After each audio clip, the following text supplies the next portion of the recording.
Hello everyone, welcome to my channel. Once again, I am back with another chapter of class 11th NCERT. इस chapter को मैं NCERT से cover करने वाला हूँ और जहाँ कहीं भी एक्सप्लेनेशन की रिक्वायरमेंट होगी उसको मैं अकॉर्डिंगली एक्सप्लेन कर दूंगा वहाँ पे. Okay, so let's start. So here is chapter number 14 which is breathing and exchange of gases. ठीक है, तो इस चैप्टर में हम लोग ब्रीदिंग और एक्सचेंज ऑफ गैसेस के बारे में पढ़ने वाले हैं. Basically we are going to study respiratory system of human being. ठीक है, और respiratory system of other organism भी हम लोग इसमें पढ़ेंगे. ठीक है, थोड़ा थोड़ा बेसिक नॉलेज हमारे पास होनी चाहिए कि क्या क्या रेस्पिरेटरी ऑर्गन्स जो है वो डिफरेंट ऑर्गेनिज्म यूज करते हैं. It is ऑफनली asked in the exam. Okay, so chapter start करने से पहले हमको पता होना चाहिए कि ब्रीदिंग होता क्या है. ओके, सो सबसे पहले हम समझेंगे कि ये ब्रीदिंग क्या होता है और एक और टर्म होता है, क्या होता है, रेस्पिरेशन. है ना, रेस्पिरेशन. रेस्पिरेशन क्या होता है और ब्रीदिंग क्या होता है, हम लोग पहले इसके बारे में थोड़ा डिस्कस कर लेते हैं, क्योंकि ऑफनली हम लोग क्या होते हैं, कंफ्यूज होते हैं कि what is breathing, what is respiration. ठीक है, तो रेस्पिरेशन क्या होता है कि एक प्रोसेस होता है.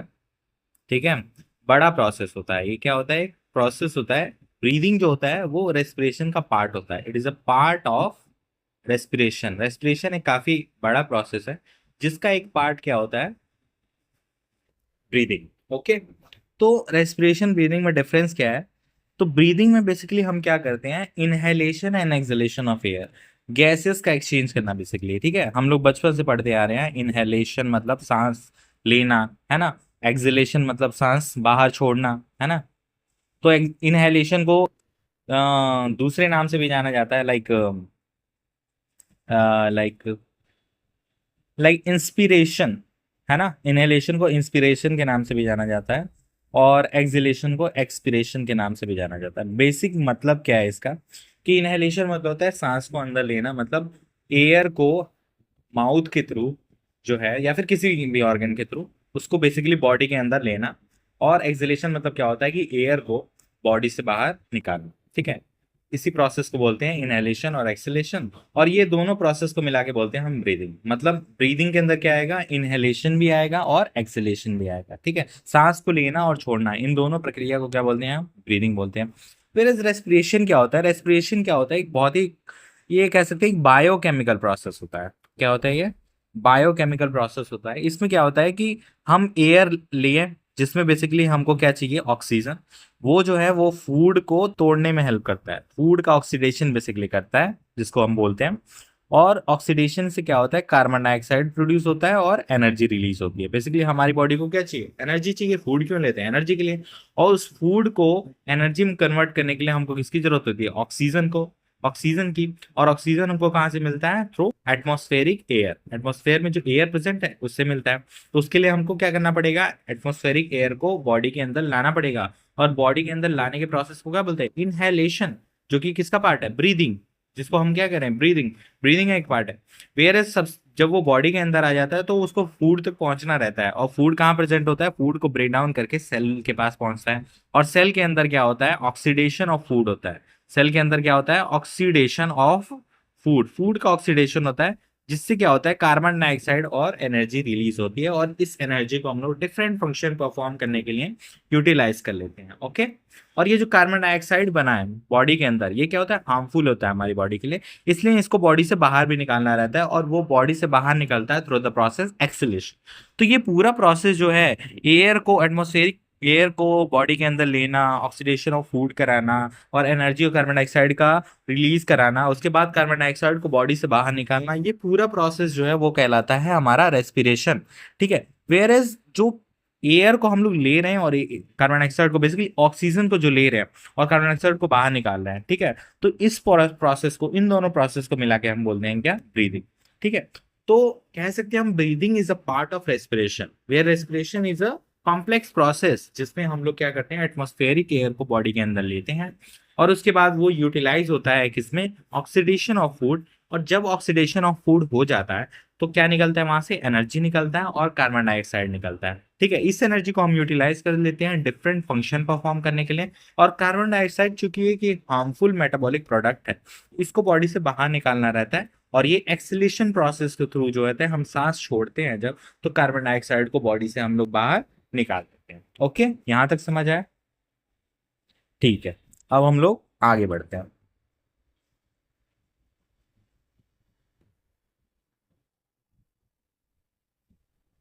अब हम लोग चैप्टर को स्टार्ट कर सकते हैं। अब हमको समझ में आ गया है कि ब्रीदिंग क्या होता है और एक्सचेंज ऑफ गैसेस मतलब गैसेस का जो एक्सचेंज हो रहा है ब्रीदिंग के थ्रू ही तो हो रहा है।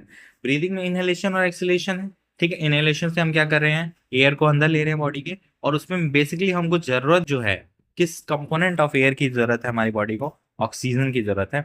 और एक्सहेलेशन कर रहे हैं तो क्या बॉडी से बाहर निकालना चाहते हैं, प्राइमरली हम लोग क्या निकालना चाहते हैं, कार्बन डाइऑक्साइड, क्योंकि वो एक क्या है, हार्मफुल मेटाबॉलिक प्रोडक्ट है। ओके, अब जो है हम लोग स्टार्ट करते हैं इस चैप्टर को। ओके, सो क्या लिखा है कि as you have read earlier, oxygen is utilised by the organism to indirectly break down simple molecules like glucose, amino acids and fatty acid. जैसा कि आप लोग पहले से जानते हैं, आपने पहले भी पढ़ा होगा छोटी क्लासेस में। ठीक है, क्या पढ़ा हमने कि ऑक्सीजन जो है उसको यूटिलाइज करता है हमारा बॉडी। ठीक है, किस लिए, ब्रेक करने के लिए। क्या ब्रेक करने के लिए, सिंपल मॉलिक्यूल्स को, जो कि क्या है, glucose, amino acid, fatty acids. ठीक है, हमको पता है कि हम फूड लेते हैं तो वो क्या होता है, कॉम्प्लेक्स होता है, कॉम्प्लेक्स बायोमोलिक्यूल है। इसको हमारी बॉडी जो होती है वो क्या करती है, ब्रेक करती है। ठीक है, किस किस पार्ट में ब्रेक करती है, तो कार्बोहाइड्रेट, इसमें बॉडी में हमारे क्या, फूड में क्या क्या प्रेजेंट होता है, कार्बोहाइड्रेट प्रेजेंट हो सकता है, प्रोटीन प्रेजेंट हो सकता है ना, और क्या प्रेजेंट हो सकता है, फैट प्रेजेंट हो सकता है। तो हमारी बॉडी जो होता है, कार्बोहाइड्रेट भी एक कॉम्प्लेक्स बायोमोलिक्यूल है, उसको सिंपलर फॉर्म में एकदम कन्वर्ट करता है। कह सकते हो तुम, एकदम सिंपल, उससे छोटा ये नहीं टूट पाएगा। ठीक है, तो वो सबसे छोटा जो टूट सकता है बायोमोलिक्यूल्स के फॉर्म में, तो वो तोड़ता है कार्बोहाइड्रेट को, किसमें, ग्लूकोज में और फ्रक्टोज में। ठीक है, तो हम बेसिकली ग्लूकोज में टूट गया ये। प्रोटीन किस में टूटता है, अमाइनो एसिड्स में, अमाइनो एसिड्स में। ठीक है, और फैट किस में टूटता है, फैटी एसिड और ग्लिसरॉल। ठीक है, ये आपने पहले भी पढ़ा होगा। ठीक है, एक बार रिकैप मैंने करा दिया। और ये जो है, ये जो प्रोडक्ट्स बने हैं, अब इनका क्या हो सकता है, ऑक्सीडेशन होता है, जिससे क्या रिलीज होगा, एनर्जी रिलीज होगा।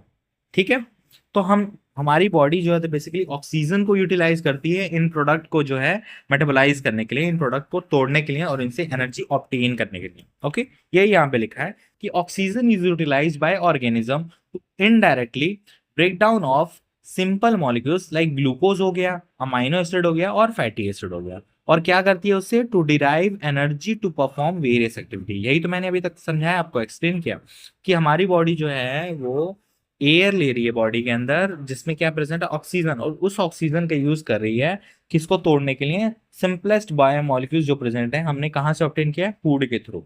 लाइक ग्लूकोज है, अमाइनो एसिड है, फैटी एसिड है। और ये प्रेजेंट कहाँ होते हैं, ये सेल के अंदर प्रेजेंट होते हैं। इसलिए रेस्पिरेशन जो प्रोसेस है, रेस्पिरेशन क्या था, oxidation of food, oxidation of biomolecules, है ना। तो ये प्रोसेस जो है वो सेल के अंदर होता है, इसलिए रेस्पिरेशन को रेस्पिरेशन ना बोल के हम क्या बोलते हैं, सेल्यूलर रेस्पिरेशन, क्योंकि ये सेल के अंदर ही परफॉर्म होता है ये प्रोसेस, इसलिए इसको सेलुलर रेस्पिरेशन भी बोला जाता है। आप आगे के चैप्टर्स में क्या है, इसको पढ़ेंगे, डिफरेंट चैप्टर है। ठीक है, ओके, तो यहां तक बातें क्लियर है। उसके आगे क्या लिखा है कि carbon dioxide which is harmful is also release during the above catabolic reaction. मतलब ये जो रिएक्शन हो रहा है, फूड का ब्रेक डाउन हो रहा है, एनर्जी रिलीज हो रही है, उसमें एक हार्मफुल प्रोडक्ट भी फॉर्म होता है, जिसको हम क्या बोल रहे हैं, कार्बन डाइऑक्साइड। मैंने आपको बताया पहले। ठीक है, इस कार्बन डाइऑक्साइड को जो है बॉडी से बाहर निकालना पड़ेगा। सो वही लिखा है यहाँ पे कि it is therefore evident that oxygen has to continuously provide to the cell. Oxygen जो है सेल को प्रोवाइड करना पड़ेगा ताकि ऑक्सीडेशन ऑफ फूड हो सके। ठीक है, और कार्बन डाइऑक्साइड जो कि एक हार्मफुल सब्सटेंस है, प्रोड्यूस हुआ है एज अ कैटाबॉलिक प्रोसेस, तोड़ने के बाद फूड को, उसको जो है by the cell, produce by the cell, have to be release out, उसको सेल से बाहर निकालना पड़ेगा। ओके, तो ये प्रोसेस करना जरूरी है, ऑक्सीजन को बॉडी के अंदर लेके आना और कार्बन डाइऑक्साइड जो कि एक हार्मफुल प्रोडक्ट है उसको बॉडी से बाहर निकालना। यही तो प्रोसेस ब्रीदिंग के थ्रू कर रहे हैं हम लोग। ठीक है, so this process of exchange of oxygen from the atmosphere with carbon dioxide produced by the cell is called breathing। इसी प्रोसेस को क्या कहते हैं, ब्रीदिंग। मैंने आपको पहले एक्सप्लेन कर दिया, वही एनसीईआरटी में लिखा है कि ब्रीदिंग क्या है, बेसिकली ऑक्सीजन को लेना। बेसिकली हम लेते हैं ऑक्सीजन को नहीं, हम एयर को लेते हैं, उसमें क्या प्रेजेंट होता है, ऑक्सीजन, वो हमको जरूरत है, उसको हम लोग चुन के ले लेता है सेल, ऑक्सीजन को, जिसको यूज करता है वो किसके लिए, फूड को तोड़ने के लिए, और एनर्जी और कार्बन डाइऑक्साइड रिलीज होता है, और ये कार्बन डाइऑक्साइड जो रिलीज हुआ है बॉडी से उसको जो है वो बॉडी से बाहर निकाल देता है। यही प्रोसेस क्या कहलाता है, ब्रीदिंग। ब्रीदिंग के क्या होते हैं, दो पार्ट, इनहेलेशन और एक्सहेलेशन। ओके, सो इसी को कॉमनली हम रेस्पिरेशन के नाम से भी कभी कभी जाना जाता है, मतलब कभी कभी रेस्पिरेशन भी यूज कर लेते हैं ब्रीदिंग के लिए। लेकिन क्या डिफरेंस है दोनों में, वो मैंने आपको पहले ही बता दिया है। ठीक है, ये कॉन्सेप्ट आपका क्लियर होना चाहिए कि ब्रीदिंग और रेस्पिरेशन जो है वो अलग अलग है। वो बात अलग है कि हम कभी कभी जो है दोनों को एक साथ यूज कर लेते हैं, ब्रीदिंग की जगह पे कभी कभी रेस्पिरेशन बोलते हैं, रेस्पिरेशन की जगह ब्रीदिंग। लेकिन कॉन्सेप्ट आपका क्लियर होना चाहिए कि ब्रीदिंग जो है वो एक पार्ट है रेस्पिरेशन का। ठीक है, रेस्पिरेशन एक कॉम्प्लेक्स प्रोसेस है। ओके, ठीक है। Now place your hands on your chest. आप अपने चेस्ट पे अगर आप अपना हाथ रखेंगे तो you can feel the chest moving up and down. आपको फील होगा कि आपका चेस्ट जो है वो अप एंड डाउन जो है मूव कर रहा है। लाइक अगर आप स्ट्रेट खड़े हैं तो आपको लगेगा फोर्थ और बैक एंड फोर्थ मोशन हो रहा है आपके चेस्ट। ठीक है, तो you know that it is due to breathing. आपको पता है कि ये किसकी वजह से हो रहा है, क्योंकि हम कह रहे हैं सांस ले रहे हैं छोड़ रहे हैं, तभी ये जो है आपका क्या हो रहा है, चेस्ट आगे और पीछे की तरफ हो रहा है। ठीक है, हाउ डू वी ब्रीथ, कैसे हम लोग ब्रीथ करते हैं। ठीक है, the respiratory organs and the mechanism of breathing are described in the following chapter. यही हम लोग इस चैप्टर में डिस्कस करने वाले हैं कि कैसे हम लोग ब्रीदिंग, ये प्रोसेस जो है ऑक्सीजन का एक्सचेंज और कार्बन डाइऑक्साइड का एक्सचेंज जो है बॉडी के थ्रू होता है, यही हम लोग इस पूरे चैप्टर में देखने वाले हैं। ओके, ठीक है। ये जो प्रोसेस होता है रेस्पिरेशन का, ये जो प्रोसेस होता है रेस्पिरेशन का या ब्रीदिंग का बेसिकली, वो किससे परफॉर्म होता है, वो हमारी बॉडी में जो होता है रेस्पिरेटरी ऑर्गन से परफॉर्म होता है। ठीक है, रेस्पिरेटरी ऑर्गन। और हमको पता है ये क्या है, एक ऑर्गन सिस्टम है। ऑर्गन सिस्टम किससे बनता है, कई सारे ऑर्गन से मिलके बनता है। ऑर्गन्स किससे मिलते हैं, मिलके टिश्यू से मिलके बनते हैं। और टिश्यू किससे मिलते हैं, मिलके बनते हैं सेल से मिलके बनते हैं। इतना कॉन्सेप्ट तो हमको क्लियर होना चाहिए कि सेल मिलके बनाते हैं टिश्यू। टिश्यू बहुत सारे ग्रुप टुगेदर होते हैं एक पर्टिकुलर फंक्शन परफॉर्म करने के लिए, तो वो ऑर्गन बनाते हैं। और ऑर्गन जो होते हैं वो कई सारे मिलते हैं, तो वो क्या बनाते हैं, एक सिस्टम बनाते हैं, ऑर्गन सिस्टम बनाते हैं। तो रेस्पिरेटरी सिस्टम की अगर मैं बात करूं तो रेस्पिरेटरी सिस्टम में क्या होंगे, कई सारे ऑर्गन्स होंगे, तो वो सारे ऑर्गन्स हमको देखने रहेंगे। ठीक है, तो डिफरेंट ऑर्गेनिज्म जो है डिफरेंट रेस्पिरेटरी ऑर्गन्स का इस्तेमाल करते हैं, वही हम लोग आगे देखने वाले हैं। तो लेट्स स्टार्ट। ठीक है, so respiratory organs, mechanism of breathing जो है, ब्रीदिंग करने का जो मैकेनिज्म है, मतलब सांस लेने का और छोड़ने का जो मैकेनिज्म है, वो वैरी करता है among different group of animals में। वो क्या है, डिफरेंट ग्रुप ऑफ एनिमल्स में जो है वैरी करता है, मतलब अलग अलग तरीके से अलग अलग ऑर्गेनिज्म जो है वो ब्रीदिंग का प्रोसेस परफॉर्म करते हैं। ठीक है, तो वो डिपेंड किस पे करता है, it depends mainly on their habitat. किस पे डिपेंड करता है ये, मेनली ऑन देयर हैबिटेट, उनके हैबिटेट पे डिपेंड करता है। और एंड लेवल ऑफ ऑर्गेनाइजेशन पे डिपेंड करता है, किस पे डिपेंड करता है, लेवल ऑफ ऑर्गेनाइजेशन पे। ये पॉइंट जो है बहुत ही ज्यादा इंपॉर्टेंट है। क्यों इंपॉर्टेंट है, क्योंकि ये अक्सर एग्जाम में पूछा जाता है कि ये ऐसे पूछा जाता है कि मैकेनिज्म ऑफ ब्रीदिंग जो है डिफरेंट इंडिविजुअल्स में वेरी करता है ऑन द बेसिस ऑफ, किस मतलब कौन कौन से फैक्टर जो है जो अफेक्ट करते हैं मैकेनिज्म ऑफ ब्रीदिंग का, ब्रीदिंग के लिए इन डिफरेंट ऑर्गेनिज्म। उसमें ऑप्शन दिया रहता है कि it depends mainly on habitats, तो ओनली हैबिटेट पे डिपेंड नहीं करता है। It depends mainly on level of organization, तो लेवल ऑफ ऑर्गेनाइजेशन पे भी सिर्फ नहीं डिपेंड करता है। इट डिपेंड्स ऑन बोथ, किस किस पे, हैबिटेट पे भी डिपेंड करता है और लेवल ऑफ ऑर्गेनाइजेशन पे डिपेंड करता है। अब ये हैबिटेट क्या है और लेवल ऑफ ऑर्गेनाइजेशन क्या है, तो हैबिटेट मतलब होता है कि ऑर्गेनिज्म रह कहाँ रहा है। रहने का मतलब कि वो पानी में रह रहा है कि लैंड पे रह रहा है, मतलब जमीन पे रह रहा है कि पानी में रह रहा है कि कहीं और रह रहा है। ठीक है, तो कहाँ वो रह रहा है उसके ऊपर डिपेंड करेगा कि वो किस तरीके से इस ब्रीदिंग प्रोसेस को, रेस्पिरेशन प्रोसेस को परफॉर्म करेगा। ठीक है, और ये इस पे ही नहीं सिर्फ डिपेंड करता है, ये इस पे भी डिपेंड करता है कि उसका लेवल ऑफ ऑर्गेनाइजेशन क्या है। मतलब सेल्यूलर लेवल ऑफ ऑर्गेनाइजेशन है क्या, मतलब वो बॉडी जो उसकी है वो सिर्फ सेल से मिलकर बनी है, या फिर टिश्यू लेवल ऑफ ऑर्गेनाइजेशन है, मतलब टिश्यू से मिलकर बनी है, या फिर वो ऑर्गन लेवल ऑफ ऑर्गेनाइजेशन है, मतलब ऑर्गन से मिलकर बनी हुई है, या फिर organ system level of organization है ना, organ system level of organization है। ठीक है, तो डिफरेंट लेवल ऑफ ऑर्गेनाइजेशन जो ऑर्गेनिज्म में पाए जाएंगे उसमें डिफरेंट टाइप के हम लोग देखेंगे कि मैकेनिज्म ऑफ ब्रीदिंग देखने के लिए मिलता है। ठीक है, तो यही यहाँ पे लिखा है कि मैकेनिज्म ऑफ ब्रीदिंग जो है वो ना सिर्फ हैबिटेट पे डिपेंड करता है, ना सिर्फ लेवल ऑफ ऑर्गेनाइजेशन पे डिपेंड करता है, बल्कि ये दोनों पे डिपेंड करता है। ठीक है, तो अगर कोई स्टेटमेंट लिखा है कि mechanism of breathing very among different individuals of animals depending mainly on their habitats, तो ये स्टेटमेंट क्या है? Wrong. Mainly on their level of organization, तो ये भी स्टेटमेंट क्या है? रॉन्ग। लेकिन अगर लिखा है कि मैकेनिज्म ऑफ ब्रीदिंग वेरी करता है among different groups of animals depending mainly on their habitat and level of organization, तो ये स्टेटमेंट क्या हो जाएगा? सही। तो इस स्टेटमेंट को कहीं पे भी लिखा रहेगा तो आपको ध्यान देना है कि सिर्फ हैबिटेट लिखा है तो भी रॉन्ग है, सिर्फ लेवल ऑफ ऑर्गेनाइजेशन लिखा है तो भी रॉन्ग है। अगर दोनों लिखा हुआ है कि ये दोनों पे डिपेंड करता है, तभी जाके वो स्टेटमेंट क्या होगा? सही। और ये अक्सर नीट के एग्जाम में पूछा गया है और अक्सर एग्जाम में ये पूछा जाता है। ठीक है, ये पॉइंट जो है काफी ज्यादा इंपॉर्टेंट है, ये स्टार मार्क है, आप इसको जरूर ध्यान दीजिएगा हमेशा जब भी ये चैप्टर पढ़िएगा, तो ये लाइन हमेशा याद रखिएगा। ठीक है, आगे क्या लिखा है कि लोअर इनवर्टिब्रेट्स जो होते हैं लाइक स्पॉन्जेस हो गए, सीलेंट्रेट्स हो गए, प्लेटफॉर्म्स हो गए, ये क्या है? इनवर्टिब्रेट्स हैं, लोअर इनवर्टिब्रेट्स। ये जो एक्सचेंज करते हैं ऑक्सीजन को with carbon dioxide bye simple diffusion, किसके थ्रू करते हैं? ये सिंपल डिफ्यूजन प्रोसेस, आपने केमिस्ट्री में पढ़ा होगा। ठीक है, simple diffusion over their entire body surface. कहने का मतलब क्या है? कहने का मतलब ये है, कहने का मतलब ये है कि लोअर जो इनवर्टिब्रेट्स है, इनवर्टिब्रेट्स क्या होते हैं? जिनमें वर्टिब्रेटल कॉलम नहीं प्रेजेंट होता है, उनको बोलते हैं इनवर्टिब्रेट्स। ओके, तो क्या कह रहा है ये? एनसीईआरटी कह रही है कि लोअर इनवर्टिब्रेट्स जो है, लोअर इनवर्टिब्रेट जो है वो मैकेनिज्म ऑफ ब्रीदिंग उनमें क्या है? वो वो बेसिकली किसके थ्रू कर रहे हैं मैकेनिज्म?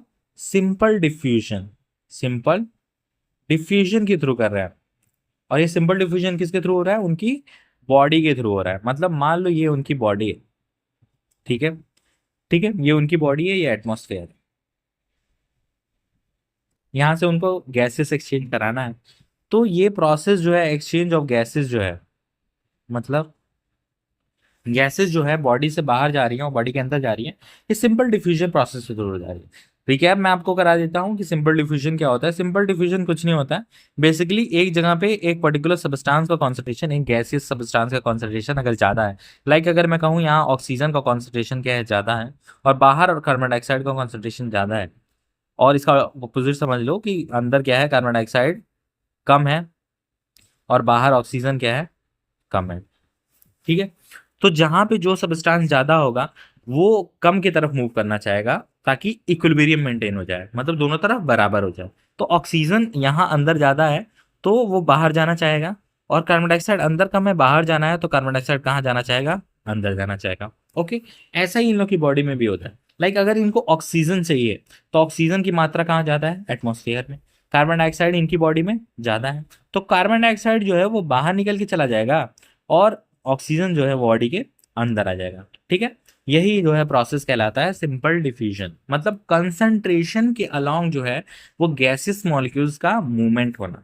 कंसंट्रेशन के अलोंग कहने का मतलब कि यहाँ पे अगर कंसंट्रेशन इसका ज्यादा है तो यहाँ से कहाँ जाएगा? वो नीचे, जहाँ पे कंसंट्रेशन इसका कम। कार्बन डाइऑक्साइड का कंसंट्रेशन बॉडी के अंदर ज्यादा है तो वो बॉडी से बाहर निकल जाएगा। ऑक्सीजन का कंसंट्रेशन जो है वो एटमॉस्फेयर में ज्यादा है, बॉडी में कम है, तो वो इनकी बॉडी के अंदर चला जाएगा। तो लोअर इनवर्टिब्रेट जो है अपने बॉडी के सरफेस के थ्रू, बॉडी सरफेस के through he exchange of gases कर लेने हैं, उनको किसी स्पेसिफिक ऑर्गन की रिक्वायरमेंट नहीं है इस ब्रीदिंग प्रोसेस को परफॉर्म करने के लिए, गैसेस एक्सचेंज करने के लिए। ओके, ये एनसीईआरटी में लिखा है यहाँ पे। ठीक, ओके, इतनी बातें क्लियर है? ठीक, आगे बढ़ते हैं। आगे चलते हैं कि हमने पढ़ लिया कि लोअर इनवर्टिब्रेट जो है sponges like coelenterate. Lower invertebrates में क्या क्या आते हैं? एग्जांपल याद रखिएगा, स्पॉन्जेस आते हैं, सीलेंट्रेट्स आते हैं, प्लेटफॉर्म्स आते हैं। ठीक है, ये एक्सचेंज करते हैं ऑक्सीजन और कार्बन डाइऑक्साइड का बाय सिंपल डिफ्यूजन प्रोसेस के through over their entire body surface, body surface के थ्रू, बॉडी सरफेस के थ्रू। ओके, ठीक है, अगला जो एग्जाम्पल दे रहा है वो क्या है? एग्जाम्पल है अर्थ फॉर्म का। किसका एग्जाम्पल है? अर्थ फॉर्म। अर्थ फॉर्म, अर्थ फॉर्म्स जो होते हैं वो क्या यूज करते हैं? दे यूज देयर मॉइस्ट क्यूटिकल। क्या यूज कर रहे हैं ये? मॉइस्ट क्यूटिकल मॉइस्ट क्यूटिकल क्या होता है, इनकी सरफेस जो होता है काफी मॉइस्ट होता है, वहां पे एक क्यूटिकल जो होता है वो एक तरह से होता है तुम्हारा कोलेजन, एक तरह से बेसिकली उनकी बॉडी सरफेस पे कवर्ड होता है क्यूटिकल के थ्रू, एक क्या है तुम्हारा कह सकते हैं एक लेयर है। ठीक है, एक लेयर जो होती है, जैसे अर्थ फॉर्म है हमारा, तो इनकी बॉडी पे एक लेयरिंग होती है किसकी, क्यूटिकल की, उसके थ्रू ये क्या करते हैं, रेस्पिरेशन परफॉर्म करते हैं, बेसिकली एक्सचेंज ऑफ गैसेस करते हैं। ठीक है, और अगला एग्जांपल क्या है, insect. Insect insect have a network of tubes, जिसको बोलते हैं हम क्या, ट्रैकियल ट्यूब्स, वो उसके थ्रू ट्रांसपोर्ट करते हैं एटमॉस्फेरिक एयर को विद इन द बॉडी। तो अभी इसके आगे क्या बोला, एक बार यहाँ पे मैं लिख देता हूँ। हमने बात किया कि अर्थ फॉर्म का, ठीक है, अर्थ फॉर्म में मैंने क्या कहा कि अर्थ फॉर्म के पास क्या प्रेजेंट है, पहले ये बताओ अर्थ फॉर्म के पास चलो, अर्थ फॉर्म के पास क्या प्रेजेंट है, मॉइस्ट क्यूटिकल प्रेजेंट है। इसको याद रखने का एक तरीका है कि अर्थ फॉर्म कब निकलते हैं, अर्थ फॉर्म किसको बोलते हैं, पता है तुमको, बारिश में निकलते हैं। कब निकलते हैं, बारिश में निकलते हैं, रेनी सीजन में निकलते हैं। और रेनी सीजन में क्या होता है, बहुत ज्यादा मॉइस्चर होता है, चारों तरफ नमी होती है ना, उमस होती है। तो मॉइस्चर होता है, तो वैसे ही हम याद रखेंगे कि अर्थवर्म के पास क्या प्रेजेंट होता है, मॉइस्ट क्यूटिकल प्रेजेंट होता है, और वो उसके थ्रू क्या करता है, exchange of gases, gases exchange करता है वो। ठीक है, आगे हमने बात किया इंसेक्ट्स की। इंसेक्ट्स का जब नाम मैं लूंगा तो तुम्हें याद आना चाहिए कॉकरोच, एक चैप्टर भी है कॉकरोच, वो आपने पढ़ा होगा। ठीक है, कॉकरोच के पास क्या प्रेजेंट होता है, ट्यूब्स ट्रैकियल ट्यूब्स प्रेजेंट है इनके पास, और इसके थ्रू वो क्या करते हैं, रेस्पिरेशन और ब्रीदिंग करते हैं, रेस्पिरेशन या ब्रीदिंग करते हैं। ठीक है, रेस्पिरेशन या ब्रीदिंग, रेस्पिरेशन, रेस्पिरेशन या फिर ब्रीदिंग परफॉर्म करते हैं। तो इंसेक्ट्स जो हैं वो भी क्या है, ट्रैकियल ट्यूब के थ्रू करते हैं। ठीक है, तो हमें याद होना चाहिए कि अर्थवर्म जो है वो रेनी सीजन में निकलते हैं, तो मॉइस्चर प्रेजेंट होता है, मॉइस्ट क्यूटिकल के थ्रू जो है वो एक्सचेंज ऑफ गैसेस करते हैं। वेर इज इंसेक्ट्स जो होते हैं, और जैसे इंसेक्ट्स पूछा तो हमारे दिमाग में क्या आना चाहिए, कॉकरोच आना चाहिए, और कॉकरोच के पास हमें प्रेजेंट है ट्रैकियल, पता है कि ट्रैकियल ट्यूब्स होते हैं, तो इंसेक्ट्स के पास भी क्या प्रेजेंट हो गया, क्योंकि कॉकरोच एक इंसेक्ट है, तो इंसेक्ट के पास क्या प्रेजेंट होगा, ट्रैकियल ट्यूब्स प्रेजेंट होगा, और ट्रैकियल ट्यूब्स के थ्रू जो है वो रेस्पिरेशन करेंगे या फिर ब्रीदिंग करेंगे या फिर एक्सचेंज ऑफ गैसियस प्रोडक्ट करेंगे, एक्सचेंज ऑफ गैसेस करेंगे। ठीक है, इतना याद हो गया। ठीक है, अब हम लोग आगे देखते हैं कि बाकी ऑर्गेनिज्म जो है वो कैसे एक्सचेंज ऑफ गैसेस कर रहे हैं। बेसिकली हमको यही पढ़ना है कि डिफरेंट ऑर्गेनिज्म जो है क्या क्या डिफरेंट मैकेनिज्म यूज कर रहे हैं एक्सचेंज करने के लिए गैसेस को। ठीक है, आगे हम बात देखते हैं कि specialized vascularized structure like gills, gills का नाम तो आपने सुना होगा, फिशेस में पाए जाते हैं, है ना। बेसिकली गिल्स किस में पाए जाते हैं, एक्वेटिक एनिमल्स में पाए जाते हैं। एक्वेटिक एनिमल्स में हमारे पास क्या क्या प्रेजेंट होते हैं, लाइक आर्थ्रोपोड्स हो गए, मोलस्क हो गए, फिशेस हो गए, है ना। तो गिल्स, ब्रेकियल रेस्पिरेशन, जो गिल्स के थ्रू रेस्पिरेशन होता है उसको क्या बोलते हैं, ब्रेकियल रेस्पिरेशन, अभी मैं आपको बताऊंगा। Specialized vascular structure called gills are used by most of the aquatic arthropods, aquatic arthropods, molluscs, है ना। वेयर एज वेस्कुलराइज्ड बैग, जिसको बोलते हैं हम क्या, लंग्स, और लंग्स के थ्रू रेस्पिरेशन को क्या बोलते हैं, पल्मोनरी रेस्पिरेशन। लंग्स के थ्रू जो रेस्पिरेशन होता है उसको क्या बोलते हैं हम, पल्मोनरी रेस्पिरेशन। और पल्मोनरी रेस्पिरेशन लंग्स जो होते हैं are use by terrestrial forms, जो जमीन पे रहते हैं, लैंड पे रहते हैं, वो लंग्स का इस्तेमाल करते हैं गैसेस एक्सचेंज करने के लिए, फॉर एक्सचेंज ऑफ गैसेस। ठीक है, तो अभी मैंने क्या कहा कि जो पानी में रहते हैं या एक्वेटिक एनिमल्स हैं वो क्या यूज करेंगे, गिल्स का यूज करेंगे। वेयर एज जो टेरेस्ट्रियल फॉर्म है, धरती पे रहते हैं, जमीन पे रहते हैं, लैंड पे रहते हैं, वो क्या यूज करेंगे, लंग्स का यूज करेंगे। और मैंने क्या कहा कि गिल्स के थ्रू जो रेस्पिरेशन होता है, दोनों वेस्कुलराइज स्ट्रक्चर है ना। वेस्कुलराइज स्ट्रक्चर कहने का मतलब ब्लड सप्लाई, है ना, उसको ब्लड सप्लाई अच्छा खासा मिल रहा है उस ऑर्गन को। ठीक है, गिल्स को ब्लड सप्लाई अच्छा खासा मिल रहा है, और लंग्स को जो है ब्लड सप्लाई अच्छा खासा मिल रहा है। वेस्कुलराइज कहने का मतलब कोई ऑर्गन अगर वेस्कुलराइज है, मतलब उसमें क्या है, ब्लड सप्लाई काफी अच्छी खासी है। ठीक है, ठीक है, तो मैंने बताया कि गिल्स जो है कौन इस्तेमाल करता है, एक्वेटिक फॉर्म्स लाइक आर्थ्रोपोड्स हो गए, मोलस्क हो गए, फिशेस हो गए। अभी आगे लिखा है फिशेस, ठीक है, अभी मोलस्क और आर्थ्रोपोड याद रखिए आप। Whereas vascularized bags called lungs, lungs इसको कहते हैं, जो कि यूज कौन करता है, टेरेस्ट्रियल फॉर्म यूज करते हैं। और लंग्स के थ्रू जो रेस्पिरेशन होता है इसको क्या बोलते हैं, पल्मोनरी रेस्पिरेशन। पल्मोनरी वर्ड जो है बेसिकली लंग्स के लिए ही इस्तेमाल किया जाता है, ठीक है। ओके, अमॉन्ग वर्टिब्रेट्स अगर मैं बात करूं तो फिशेज जो होती है, फिशेज देखिए यहाँ पे लिखा है फिशेज यूजेस गिल्स, क्या यूज करते हैं अभी, गिल्स का इस्तेमाल करते हैं। और गिल्स क्या है, वस्कुलराइज स्ट्रक्चर है, और गिल्स के थ्रू जो रेस्पिरेशन होता है उसको क्या बोलते हैं, ब्रैकियल रेस्पिरेशन। फिर इस एम्फीबियन कहाँ रहते हैं, जमीन पे। रेप्टाइल कहाँ रहते हैं, जमीन पे। बर्ड्स कहाँ रहते हैं, जमीन पे। मैमल्स कहाँ रहते हैं, जमीन पे रहते हैं, पानी के अंदर थोड़ी रहते हैं ये सब। तो ये सब रेस्पायर करते हैं किसके थ्रू, लंग्स के थ्रू रेस्पायर करते हैं, ठीक है। तो ये एग्जाम्पल आपको याद होने चाहिए, जितने एग्जाम्पल यहाँ पे लिखे हैं ये आपको याद होना चाहिए, क्योंकि मैच द फॉलोइंग में स्टेटमेंट बेस्ड फॉर्म में ये पूछ लिया जाता है एग्जाम, ठीक है। एम्फीबियंस लाइक फ्रॉग जो होता है, फ्रॉग के बारे में एक खास बात है कि फ्रॉग के पास क्या होता है कि लंग्स भी होता है, एज वेल एज जो होता है ये स्किन के थ्रू भी रेस्पिरेशन, ठीक है। तो वही यहाँ पे लिखा है कि एम्फीबियंस लाइक फ्रॉग जो होता है can respire through their moist skin also, also लिखा है ना, मतलब सिर्फ इसी के थ्रू नहीं करता है, ये इन लोगों के पास लंग्स भी प्रेजेंट होता है, लंग्स के थ्रू भी रेस्पिरेशन करते हैं, लेकिन ये स्किन के थ्रू भी करते हैं। और स्किन के थ्रू जो रेस्पिरेशन होता है इसको हम क्या बोलते हैं, क्यूटेनियस रेस्पिरेशन, ठीक है, क्यूटेनियस रेस्पिरेशन। तो अभी तक हमने 3 तरह के रेस्पिरेशन पढ़े, ठीक है, आपने ध्यान दिया हो तो 3 तरह के रेस्पिरेशन पढ़े। मैं आपको इस सिंपल फॉर्म में बता देता, रेस्पिरेशन सिंपल फॉर्म में बता देता हूँ। एक हमने पढ़ा गिल्स के थ्रू रेस्पिरेशन हो रहा है, एक हमने पढ़ा कि लंग्स के थ्रू रेस्पिरेशन हो रहा है, एक हमने पढ़ा स्किन के थ्रू रेस्पिरेशन हो रहा है, ठीक है। गिल्स के थ्रू रेस्पिरेशन को क्या बोला हमने, ब्रैकियल रेस्पिरेशन, क्या बोलते हैं इसको, ब्रैकियल रेस्पिरेशन, ठीक है। और लंग्स के थ्रू जो रेस्पिरेशन करते हैं ऑर्गेनिज्म, इस तरह के रेस्पिरेशन को हम क्या बोलते हैं, पल्मोनरी, पल्मोनरी रेस्पिरेशन, क्या बोलते हैं, पल्मोनरी रेस्पिरेशन। वेरे स्किन के थ्रू जो रेस्पिरेशन करते हैं इसको हम क्या बोलते हैं, क्यूटेनियस रेस्पिरेशन, क्यूटेनियस रेस्पिरेशन, ठीक है। गिल्स के थ्रू रेस्पिरेशन कौन करते हैं, जो पानी में रहते हैं, मतलब एक्वेटिक एनिमल्स, ठीक है। इसमें क्या क्या आ जाएंगे हमारा, आर्थ्रोपोड्स आ जाएंगे, एक्वेटिक आर्थ्रोपोड्स आ जाएंगे, आर्थ्रोपोड्स। और क्या आ जाएगा, मोलस आ जाएंगे, और क्या आ जाएंगे हमारे, फिशेज आ जाएंगे, ठीक है। वेरेज लंग्स के थ्रू कौन करता है, टेरेस्ट्रियल फॉर्म करते हैं हम, टेरेस्ट्रियल फॉर्म जो होते हैं वो लंग्स के थ्रू रेस्पिरेशन करते हैं। और ये कौन कौन इसके एग्जाम्पल हैं, लाइक कौन कौन रहता है, रेप्टाइल्स रहते हैं, एम्फीबियंस रहते हैं, मैमल्स रहते हैं, हाँ, ये सारे किसके थ्रू करेंगे, इसके थ्रू। लेकिन एक एम्फीबियन जो है उसकी खास बात क्या है, एम्फीबियन लाइक फ्रॉग, फ्रॉग जो है वो स्किन के थ्रू भी रेस्पिरेशन करता है, और इसी को बोलते हैं क्यूटेनियस रेस्पिरेशन। तो इस चीज को याद रखना जरूरी है, लंग्स के थ्रू भी ये रेस्पायर करता है, लेकिन क्यूटेनियस रेस्पिरेशन भी इसमें देखने के लिए मिलता है। एक चैप्टर दिया हुआ है फ्रॉग का, आप वो लोग भी पढ़ेंगे तो ज्यादा आपको क्लियरिटी होगी, ठीक है। तो अभी तक मैंने बता दिया कि गिल्स के रेस्पिरेशन, गिल्स के थ्रू रेस्पिरेशन को क्या बोलते हैं हम, ब्रैकियल रेस्पिरेशन।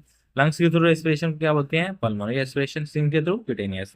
लंग्स गिल्स के थ्रू कौन करता है, बता दिया मैंने, एक्वेटिक एनिमल्स करते हैं। तो कौन आता है, एक्वेटिक आर्थ्रोपोड्स, मोलस्क और फिशेज आते हैं। फिर इस लंग्स के थ्रू कौन कौन करता है, टेरेस्ट्रियल फॉर्म जो जमीन पे रहते हैं, वो उसमें आ जाएंगे रेप्टाइल्स, एम्फीबियंस और मैमल्स आ जाएंगे, ठीक है। और बर्ड्स भी आ जाते हैं इसके अंदर, ठीक है, बर्ड्स, ठीक। और स्किन के थ्रू कौन करता है, स्किन के थ्रू हमारा फ्रॉग इकलौता है वो कर रहा है स्किन के थ्रू रेस्पिरेशन, जो कि एक एम्फीबियन है। उसके बावजूद ये क्या कर रहा है, स्किन के थ्रू रेस्पिरेशन, और इस रेस्पिरेशन को बोलते क्या है, क्यूटेनियस रेस्पिरेशन। तो ये पॉइंट्स जो है आपको याद होने चाहिए, बहुत ही इंपॉर्टेंट है ये, इससे ऑफिनली जो है वो एमसीक्यू बन जाएगा, ठीक। तो अभी हम लोग इतना ही पढ़ते हैं। नेक्स्ट वीडियो जो है उसमें मैं ह्यूमन रेस्पिरेटरी सिस्टम के बारे में बताऊंगा बेसिकली, और कोशिश करेंगे कि मैकेनिज्म ऑफ ब्रीदिंग भी उसमें एक्सप्लेन करें, ठीक है। अभी तक के लिए इतना ही। अगर आपको ये वीडियो अच्छी लगी, आपको कुछ भी समझ आया है इसमें, थोड़ा सा भी आपके लिए ये हेल्पफुल है, तो प्लीज़ आप इस वीडियो को लाइक कर दीजिएगा और चैनल को सब्सक्राइब कर लीजिएगा, ताकि आगे वीडियो मैं ऐसे बनाता रहूँ, ठीक है। और आप कमेंट जरूर करिएगा, आप दोनों में से कुछ मत करिए, लेकिन आप कमेंट जरूर करिएगा, क्योंकि आप कमेंट करते हैं तो इट ब्रिंग्स मी मोटिवेशन, ठीक है। मुझको लगता है कि भाई कोई वीडियो देख रहा है, तो कोई वीडियो देख रहा है तो वीडियो बनाने का मन भी करता है, ठीक है, क्योंकि वीडियो बनाने में जो है वो टाइम लगता है भाई, ठीक है। तो आप अगर मतलब अपना वो ईगरनेस शो करेंगे कि भाई मुझे वीडियो चाहिए, तो मैं उससे भी अच्छी अच्छी वीडियो बनाने की कोशिश करूंगा और अच्छे से आप लोगों को एक्सप्लेन करूंगा। अगर आप चाहते हैं कि मैं इसको एनसीईआरटी से ना पढ़ा के ऐसे ही मैं आप लोग को एक्सप्लेन करूं एनसीईआरटी बेस्ड, तो वो भी मैं कर सकता हूं, लेकिन उसके लिए आपको क्या करना पड़ेगा, कमेंट करना पड़ेगा। आप कमेंट करिए ज़्यादा से ज़्यादा, आप इसको शेयर करिए ज़्यादा से ज़्यादा लोगों तक, ताकि ये वीडियो ज़्यादा लोगों तक पहुंचे और ज़्यादा लोगों की हेल्प हो सके, ठीक है। इसी के साथ मैं इस वीडियो को एंड करना चाहता हूँ। So thank you so much for watching this video.